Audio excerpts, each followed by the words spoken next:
Muhammad Safon. Biz hani video olyapmiz. Yana bitta odam qo'shib, do'za tashab. Olamiz ketamiz, hech kimni emas sizga. Bugun yo'qsa boqish variantini diyordimi ertaga?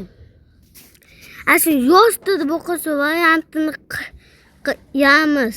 Hech kimni emas miydig'onimda o'tishman.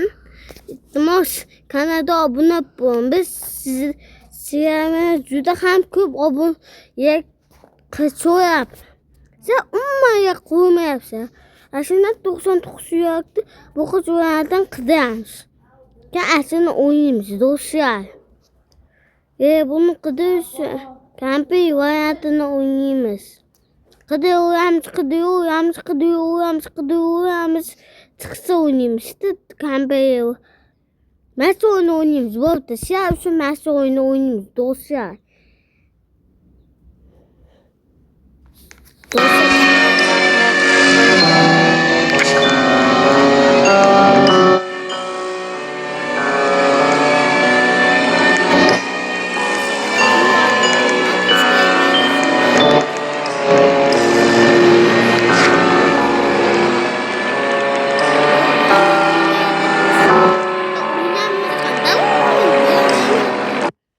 Aslında 99 günde boqis variantini o'ynaymiz yoshda do'stlar.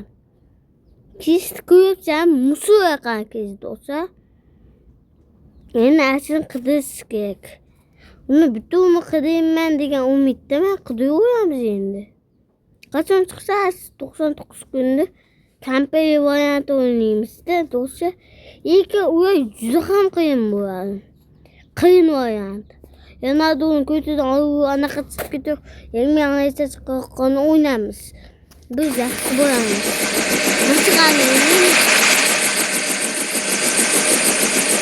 Nima bo'lyapti endi do'stlar? Maqis kerakmaydi.